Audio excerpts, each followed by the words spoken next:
আসসালামু আলাইকুম। গত ক্লাসে আমরা Cambridge IELTS book 8 listening test 1 এর কোয়েশ্চেন নাম্বার 27 পর্যন্ত করেছি।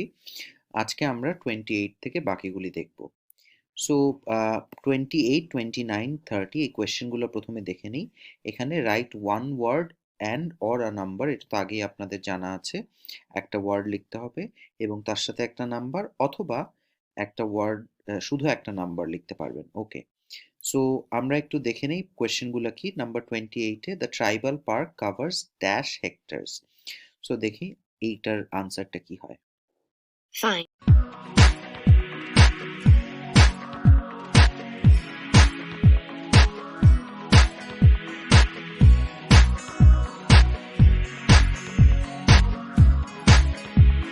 Fine. So you mentioned the monoliths and the spires, which was good. But what area does the tribal park cover? So professor মেয়েটাকে জিজ্ঞেস করলো, what area does the tribal park cover? Tribal park কতটুক area ধরে আছে? তাহলে এই মেয়েটার আনসারটাই হবে কত হেক্টর এই ট্রাইবাল পার্কটা কভার করে। শুনে নিই কি আনসার দেয়। Do you know? 12,000 hectares. And so মেয়েটা বলল যে the tribal park covers 12,000 hectare. So 12,000 hectares আপনার answer. the plane is at about 5,850 meters above sea level. Larger than I expected. তাহলে আনসার কি হবে? 12,000 হেক্টরস। আপনার পরের যেটা বললো একটা সংখ্যা, যেটা কত সি লেভেল থেকে কত উপরে, ওইটা আপনার ইম্পর্টেন্ট না, কারণ এখানে আপনার কোয়েশ্চেনটা চেয়েছে এরিয়াটা কতখানি। Okay, number 29, Sandra suggest that they share the dash for transport. কোন ভেহিকেলটা বা কোন জিনিসটা, কোন জিনিসে করে তারা যাবে যাতায়াতটার জন্য, সেইটা কি বলে একটু শুনে নিই। Okay. Where's the nearest accommodation? That's a practical detail that you haven't included. Have you done any research on that? Yes, there's nowhere to stay in the park itself, but there's an old trading post called Goulding quite near. All kinds of tours start from Goulding, too. What kind of tours? Well, the most popular are in four-wheel drive Jeeps, but I wouldn't recommend hiring those. তার মানে এই যে জিপের কথা বললো, পরে আবার বললো I wouldn't recommend hiring those. তার মানে আপনি জিপ লিখবেন না। ট্রান্সপোর্ট মানে কিভাবে ওরা ওই জায়গাটা ঘুরে দেখবে, ওইটার জন্য জিপ লেখা যাবে না, কারণ সে পরে আবার বললো যে না, সেটা সে সাজেস্ট করে না। স্যান্ড্রা কোনটা সাজেস্ট করেছে, এইটাই আমাদের আনসার। সো ইন বিটুইন খেয়াল রাখবেন, অনেক কিছু কিন্তু সিমিলার বলতে পারে, কিন্তু সেগুলি আনসার হবে না। I think the best way to appreciate the area would be to hire horses.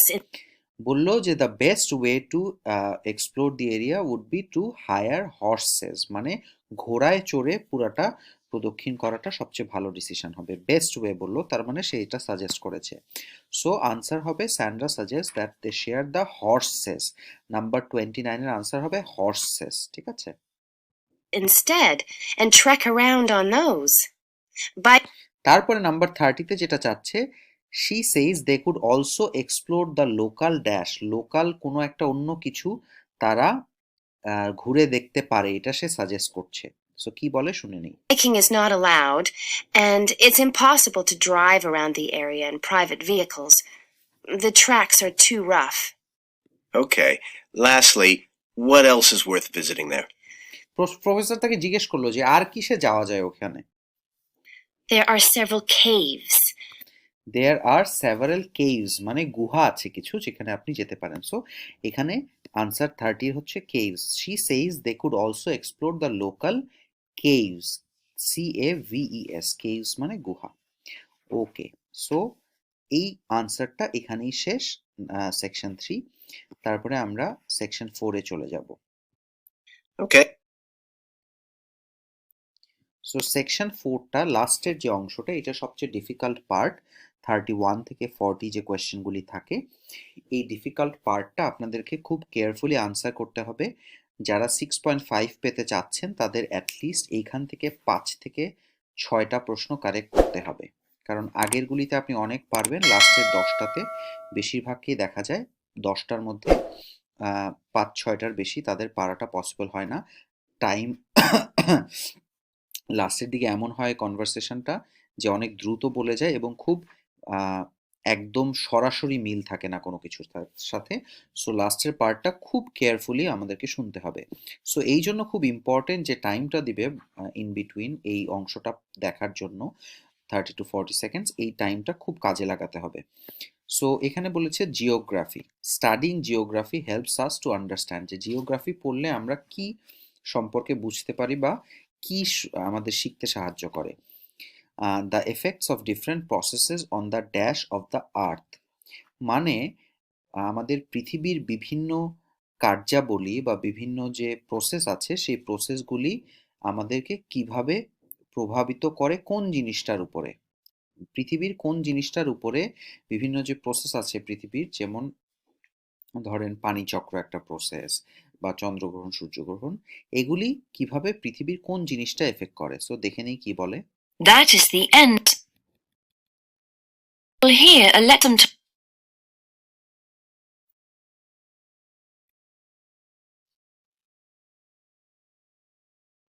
1 to 40. 31 থেকে 40টা একবারে বলে যাবে, এই জন্য এই অংশটা একটু ডিফিকাল্ট, একটু খেয়াল করে শুনতে হবে। সো আমরা এখন প্রথমে 31 নাম্বার আনসারের জন্য খোঁজ করি। So, welcome to your introductory geography lecture. We'll begin with some basics. Firstly, what do we learn by studying geography? Well, বললো যে what do we learn by studying geography, geography পড়ে আমরা কি শিখি। এখনই আমাদের আনসারটা চলে আসবে 31 এর। we learn a great deal about all the processes that have affected and that continue to affect the Earth's surface. মানে all the processes that have affected or are continuing to affect the surface of the earth, ঠিক আছে, যে প্রসেসগুলো পৃথিবীর আছে সেই প্রসেসগুলো পৃথিবীর যে surface আছে, তার মানে হচ্ছে পৃথিবীর যে মাটিটা, সেই মাটিটাকে কিভাবে এফেক্ট করে, পৃথিবীর সারফেসটাকে। সুতরাং উত্তর হচ্ছে 31 এর সারফেস। তারপরের প্রশ্নটা হচ্ছে 32, the dynamic between dash and population, মানে কোনো একটা কিছুর সাথে পৃথিবীর পপুলেশনের যে সম্পর্কটা সেটাও আমরা শিখি। সেটা কি একটু শুনে নিই। But we learn far more than that, because studying geography also informs us about the different kinds of relationships that develop between a particular environment and the people that live there. তার মানে হচ্ছে যে এনভায়রনমেন্টে মানুষ থাকে এবং যারা থাকে মানুষরা, তাদের মধ্যে যে সম্পর্কটা, সেইটা সম্পর্কে আমরা জিওগ্রাফি থেকে জানতে পারি। সো উত্তর হবে নাম্বার 32 এর এনভায়রনমেন্ট, ঠিক আছে, ওকে। Okay, we like to think of geography as having two main branches. There's the study of the so এখন টু মেইন ব্রাঞ্চেস, যেটা জিওগ্রাফির যে দুইটা শাখা, সেটা কি কি, একটা হচ্ছে ফিজিক্যাল ফিচার্স আর একটা হচ্ছে হিউম্যান লাইভস অ্যান্ড দেয়ার, মানুষের জীবনযাত্রা এবং তাদের কি, এটাই আমাদের জানতে হবে এখান থেকে। Number 33, nature of our planet, its physical features, what physical features এর কথা বললো, এরপরে আমাদের উত্তর আসবে it actually looks like. And then there's the study of the ways in which we choose to live and of the impact of those on our planet. মানে যেভাবে আমরা থাকতে চুজ করি, তার মানে হচ্ছে human lifestyle and it's impact on the planet, যে আমাদের যে কার্যাবলী বা যেভাবে আমরা লাইফস্টাইল লিড করি সেটার এফেক্টটা কি আমাদের পৃথিবীর বা আমাদের যে গ্রহটা পৃথিবী নামের সেটার উপরে। So and their impact, human lifestyle and their impact. So number 33 এর উত্তর হচ্ছে ইম্প্যাক্ট, ওকে। অথবা আপনি এফেক্টও দিতে পারেন চাইলে, ইম্প্যাক্ট অথবা এফেক্ট যে কোনো একটা দিলেই হবে, ওকে। সো নাম্বার 34 এ জানতে চাচ্ছে যে স্পেসিফিক স্টাডি এরিয়াস, যে জিওগ্রাফির মধ্যে কি কি স্টাডি বা কি কি পড়ার কি কি শাখা হতে পারে, যেমন bio physical, topographic, political, social, economic, historical and dash geography, কোনো একটা স্পেসিফিক টাইপের জিওগ্রাফি অ্যান্ড অলসো কার্টোগ্রাফি। এটা একটু শুনে কেয়ারফুলি শুনতে হবে। Our current use of carbon fuels is a good example of that. But there are more specific study areas to consider too. Specific study এরিয়াজের কথা বললো, আপনারা শুনলেন তো কি কি, এটার মধ্যে একটা ছোট্ট জায়গায় কিন্তু আমাদের আনসারটা লুকিয়ে থাকবে, সো ওইটা খুবই কেয়ারফুলি শুনতে হবে। And we'll be looking at each of these in turn throughout this semester. These include biophysical geography, biophysical geography কথা বললো প্রথমে, এটা দেওয়াই আছে। by which I mean the study of the natural environment and all its living things. Then there's topography. এগুলো কিন্তু serially বলছে, biophysical পরে টপোগ্রাফিক বললো। আপনারা এই যে 34 যে আনসার লেখাটা, এই জায়গাটা যখন আসবে সিরিয়ালি তখন খেয়াল করে শুনবেন, তখনই আনসারটা পেয়ে যাবেন। That looks at the shapes of the land and oceans. There's the study of political geography and social geography too, political social, of course, which is the study of communities of people. We have economic geography, economic আছে বললো, in which we examine all kinds of resources and their use, agriculture, for example. Next comes historical geography. এই যে historical বলে ফেলেছে, তার মানে নেক্সটে আমাদের আনসারটা হবে অন্য কি জিওগ্রাফি আছে সেইটা। সো এটা যেটা বলবে সেটা আমাদের ঝটপট লিখে ফেলতে হবে। The understanding of how people and their environments and the ways they interact have changed over a period of time. And urban geography. Urban geography, so একটু কঠিন করে ওদের প্রোনাউন্স করলো। আরবান জিওগ্রাফি মানে শহুরে যে জিওগ্রাফিটা, ভূগোলটা সেইটা, তার মানে urban, URBAN, urban, urban geography হচ্ছে আমাদের আনসার। সো পরে কি বলে আমাদের জন্য ইম্পর্টেন্ট না। তারপরে আমরা নাম্বার 35 নাম্বার কোয়েশ্চেনটা হচ্ছে geography helps us understand our surroundings and associated কি।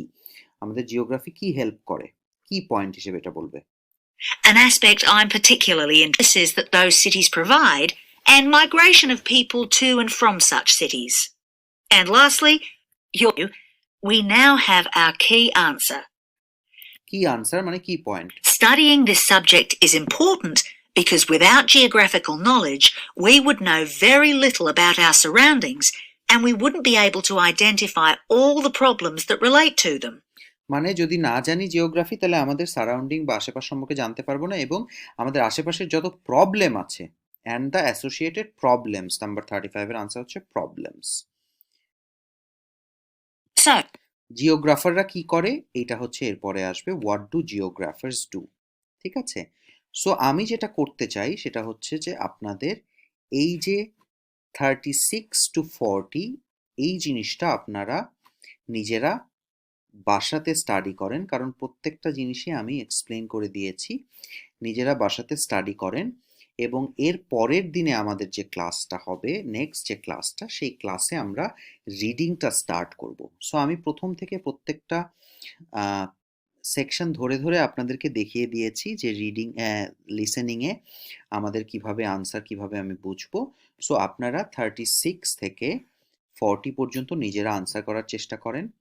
বইগুলা অলরেডি আমাদের যে গুগল ড্রাইভটা আছে ওই লিঙ্কে অলরেডি বুকস নামে একটা ফোল্ডার করে বইগুলা 1 to 14 আপলোড করে দেওয়া হয়েছে। ওইখানে 15 বইটা এখনো নাই, 15 বইটা আশা করছি 2-1 দিনের মধ্যে আমরা আপলোড করে দিতে পারবো। সো আপনারা যেটা করবেন 36 থেকে 40 করার পরে আপনারা উত্তর মেলানোর জন্য এই বইয়েরই পিডিএফ বইটার একদম লাস্টে উত্তরগুলি দেওয়া আছে, এবং আপনারা এই ট্র্যাকটা বা এই অডিওটা কিভাবে পাবেন। অডিওটার লিঙ্কটা আমাদের ওই ড্রাইভের ভেতরে একটা অডিও লিঙ্কস নামে একটা ফোল্ডারে দেওয়া আছে, যেখানে ইউটিউবের লিঙ্কগুলো আপনারা পেয়ে যাবেন, যেখান থেকে আপনারা এই অডিও ট্র্যাকটা পাবেন।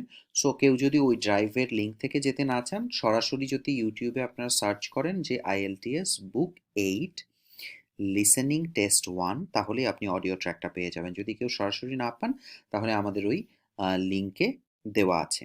আচ্ছা, সো আরেকটা বিষয় হচ্ছে যে লিসেনিংটা প্র্যাকটিস করার জন্য খুবই ইম্পর্টেন্ট একটা বিষয় হচ্ছে যে আপনি অনেক বেশি প্র্যাকটিস করলে, মানে অনেক বেশি রকমের টেস্ট প্র্যাকটিস করছেন কিনা, এটা হচ্ছে অনেক বেশি ইম্পর্টেন্ট। যে প্রত্যেকটা সেকশন আপনি বারবার প্র্যাকটিস করছেন কিনা। যেমন সেকশন 4 এর প্রশ্নগুলো এক ধরনের, সেকশন 3 এর প্রশ্নগুলো এক ধরনের। সো আইএলটিএস পরীক্ষাতে যেহেতু কোনো নির্দিষ্ট কোনো কিছু কমন পড়ার ব্যাপার নেই, তো পৃথিবীতে আপনি লাখ লাখ টেস্ট যদি সলভ করেন তাতে আপনার বিশেষ কিছু যায় আসবে না, আপনি কমন ফেলতে পারবেন না আইএলটিএস পরীক্ষাতে।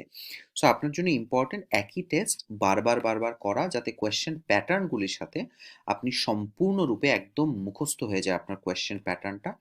তখন আপনি বুঝতে পারবেন যে লিসেনিং যে অডিও আছে সেই অডিওতে আপনার কোন অংশটা শোনা জরুরি, কোন অংশে আবোল তাবোল কথা বলছে। সো এই জিনিসটা আইডেন্টিফাই করতে পারা হচ্ছে নাম্বার 1 স্কিল আপনার লিসেনিংয়ের জন্য। সো আজকে এই পর্যন্তই। আগামী যে ক্লাসটা থাকবে সেই ক্লাসে আমরা রিডিং অংশটা শুরু করব। সো আপনারা IELTS Cambridge IELTS book 8 reading test 1টা একটু দেখে রাখবেন। Thank you very much. আসসালামু আলাইকুম। Have a good night.